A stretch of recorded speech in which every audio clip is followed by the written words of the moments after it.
What's up guys, David here, and I am the coach of the FC Popplio, no longer the Brooklyn Bonnets, but that's besides the point. I am here to show off my team for the NPL Minors Tryout Tournament. The NPL is a draft league organization like the GBA or UCL or whatever, and they're a pretty competitive league. They have a majors, they have a minors, and this is the tournament to try and get into the minor league to then possibly get into the majors. Now, how the tournament works is we draft a total of 8 mons, and including 1 mega, or you could opt out of a mega if you so choose. The mega Pokemon must evolve on the first turn that they attack, Mega Sharpedo being exempt of course. Draft order is randomized and will be a snake style. There's 32 people in this tournament, so it's split up into two 16-man divisions. It's an open draft, so no point values, no tiers, no anything are assigned to any Pokemon. It's just try what you will. And as far as the ban list is concerned, all Pokemon that are classified as Ubers by Smoggin right now are banned for the tournament, and also included is Mega Latias is banned, Mega Metagross is banned, Kyurem Black, Hoopa Unbound I should say, Formosa, Genesect are all banned, Shadow Tag is legal, Blaziken is legal, and Torrent and Battle Bond Greninja are legal, whereas Protean is not. Now, we just finished the draft and got our pools and all that fun stuff out of the way. So I'm just here to talk a bit about my 8 picks. I was 15th out of 16, so I had a pretty good spot. I was able to pick up pairs of Pokemon whenever I needed to. So let's get started. Up first, I grabbed Silvally. Now, Silvally is an interesting Pokemon, especially in the NPL, where you are allowed all 18 types of Silvally. There's no limitation on how many memories it can have or whatever. So I first picked Silvally because I really wanted to try it, and I have a feeling that having access to 18 Pokemon, even though they're mediocre Pokemon at best, just having access to 18 Pokemon in one slot is just really useful. Like, it lets me cover up any holes that my draft may have later on. So I see it as the equivalent of spending one of my picks to get 18 RU and U level mons, which I think is a fair trade. Silvally gets a bunch of different coverage options on the special and physical side. He gets a couple good utility moves like U-Turn, Parting Shot, Thunder Wave, Roar, Toxic, Heal Block, and Prison. And he gets a couple setup moves like Work Up and SD. And overall, it's a really solid mon. 95 stats across the board. It's not the best in anything, but it's just kind of okay. It's bulky enough to do what I needed to do. And it let me just I have this thing, let me just draft my next 7 mons as if I don't have this thing, and then Silvally will just come in and cover up any weaknesses week to week that I might need. So then my pair with Silvally, I wanted a strong hazard removal early because I imagined that they would go fast. So my next pick is Starmie. Now Starmie has the option of being very bulky and very hazard removal centric with Recover, Reflect type, Rapid Spin, Scald Burns, all that sort of fun stuff. But at the same time, 115 speed, 100 attack, analytic. I slap a Life Orb or a Specs on that thing and it's just gonna go to town. It's gonna wall break. It's got a lot of versatility in it. It could be offensive, it could be defensive, and it's a really fun Pokemon. I've never actually used it in draft, but I've always seen it do well, and it's always super prioritized. So I figured I'd pick it up, try it out. I didn't really have a plan going into this draft, so I just kind of rolled with it, and I grabbed what I felt was the strongest hazard control that was still around. after the first go. So I had to wait 30 picks now, and then when it came back to me, I saw that this mon was still available, so I just went and grabbed it. It is a Salamence. Now, Salamence has always been a very powerful Pokemon in draft format, with tons of different coverage options. It could be bulky, it could be special, it could be physical, it could be offensive, defensive, it could do whatever it wants. It has Defog, Intimidate, has Moxie, and you could put a Scarf on it. It's just a really solid Pokemon, especially if you just look at those stats.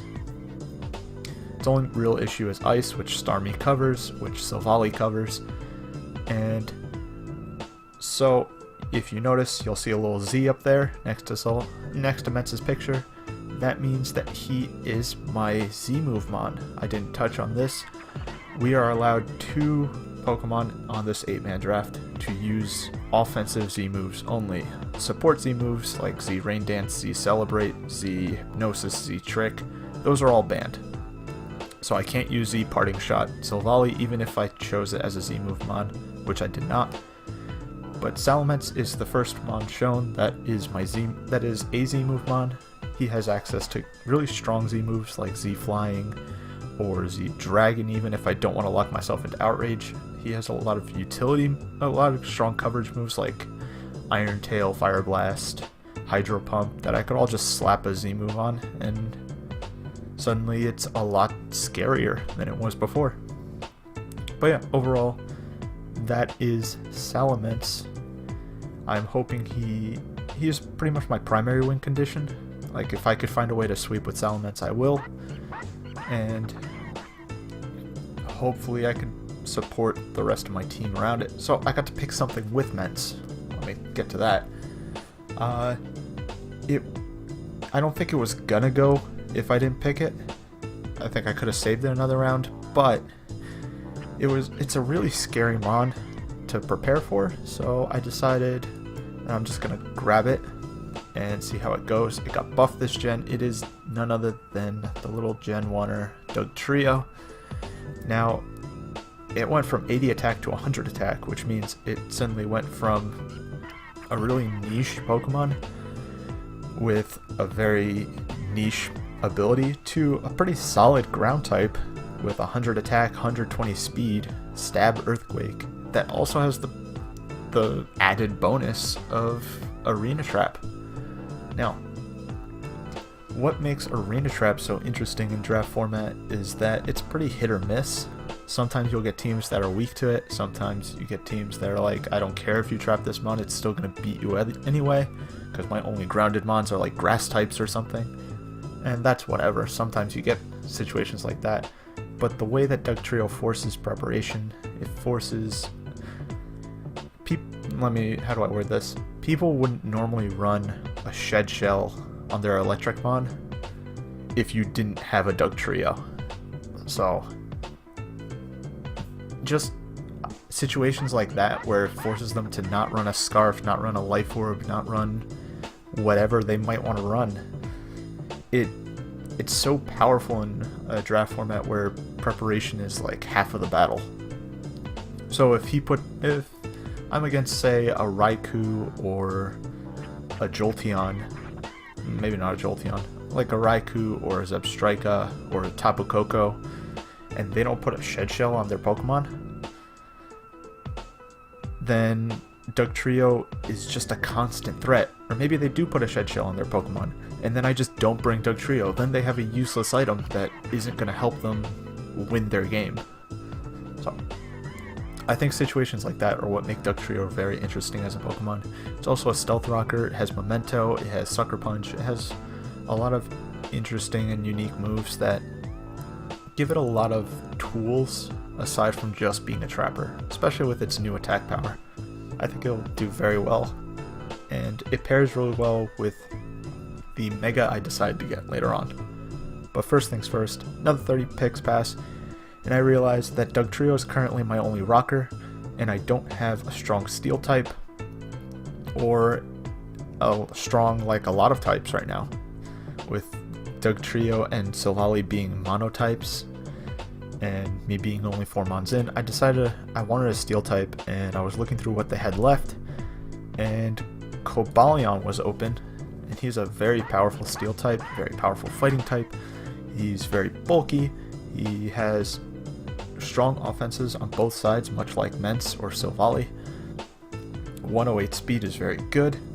It sort of fits in between Mence and Starmie / Dugtrio as a sort of hindrance, so 110s can't, like 115s or 112s or something can't go, oh, I'm just going to go modest or adamant because I outspeed the Mence anyway, and I'm not going to outspeed Starmie or Dugtrio.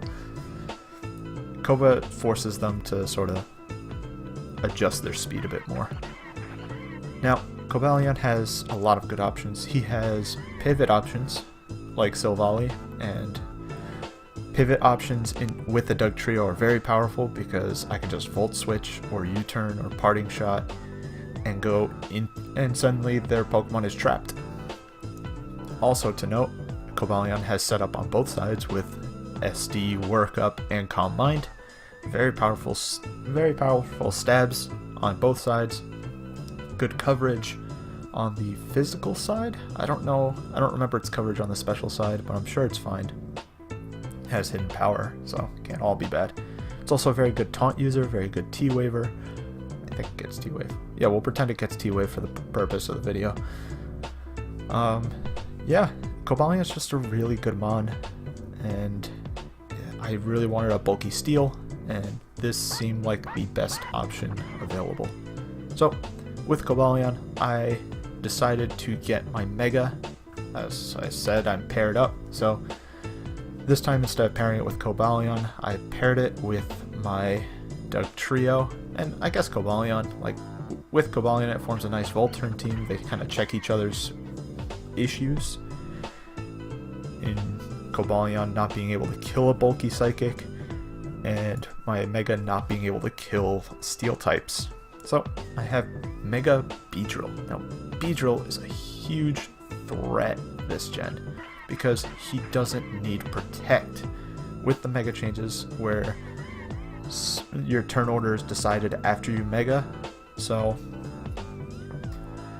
I don't have to run Protect because of my low 70 speed. I automatically turn 1 have 145 speed, and anything that thought about outspeeding my Dugtrio or my Starmie now no longer can. I outspeed base 80 Scarfers. It's just really terrifying. So in addition to not having to run Protect, a really niche move that Beedrill had was Fell Stinger, and Fell Stinger gives, if Fell Stinger nabs a kill, it gives the user +3 attack. Now, it's an adaptability Fell Stinger, be it base 30 or 40 attack, but still, that's coming off 150 attack, adaptability, stab, and I could potentially just get a random +3 if they have their bulky Psychic in and they don't have a good switch in. Now you may be wondering, well, Mega Beedrill isn't in Sun and Moon. You can't get that Mega Stone.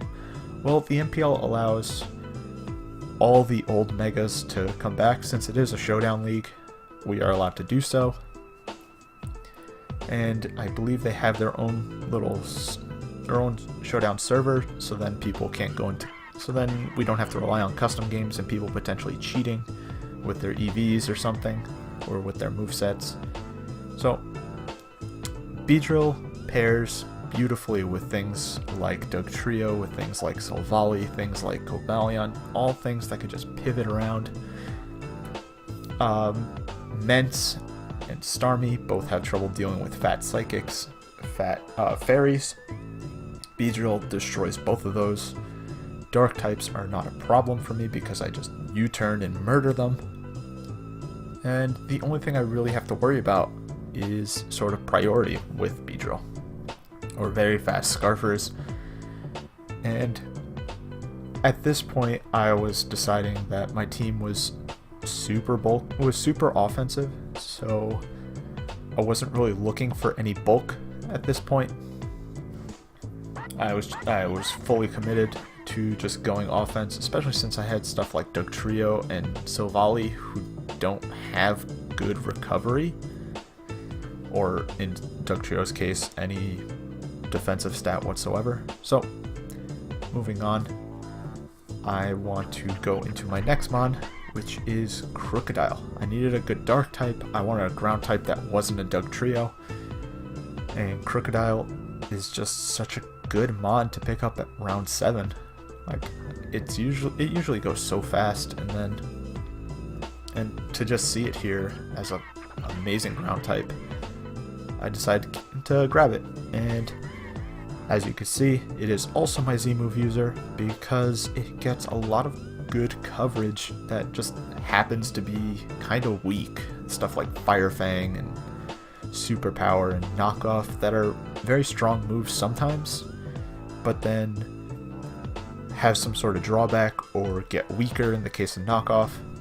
Having a dark type Z move just lets me knock off an item, and then if they're like, well, I live it now since my Culber Berry weakened the knockoff or whatever, and then all of a sudden they're just eating a 120 base power or whatever dark Z move. So he's also very fast, like the rest of my team, at 92 speed. He's at this point in the draft, he's my slowest mod, which is saying something. My team is super fast, and it's a little worrying because of Trick Room and things like that, but I think I'm going to be fine in that regard. It's also why I wanted Krookodile. It was slower than any of my other mods, and it makes sure that people are prepping for the base 90 speeds, or they're not just like, oh, this has under 100 speed, I'm just not going to invest into its speed. Well, Crook says maybe you should. And speaking of, we can go into my last mod, which is a Mesprit. Now, Mesprit is super cool. It has really good bulk, decent speed at 80. Well, decent for my team, considering it's slow. It gives me a bulky pivot, much like Cobalion or Silvally. It gives me rocks. It gives me a ton of coverage moves. I was debating this to be a Z move user over Crook, but ultimately I decided on Krookodile. And finally, most importantly, it gets Healing Wish. Now, Healing Wish is very good for considering the fact that, aside from Mence and Starmie, I have no recovery on my team. And Mence and Starmie, while bulky and have the options of being very bulky, they aren't the fattest things in the world. So Healing Wish lets my other bulky mons like Silvally, Krookodile, Cobalion, or even my frail mons just get a new life. If Beedrill gets worn down by rocks and I'm not carrying leech life, suddenly Beedrill comes back in and it takes its rock damage and it's almost back at full, and the opponent has to deal with the Beedrill again. Mesprit's a cool Pokemon. It's really useful. I was gonna grab something like a Zelf, but it was taken. I was also thinking of other psychic types like Meloetta, but ultimately I wanted Mesprit because of Levitate and Healing Wish and just having more options as a stealth rocker. But yeah, there is the team. We have the FC Popplio, and I'm looking forward to how the NPL Minors Tournament is going to turn out. So I will see you guys next time. Peace.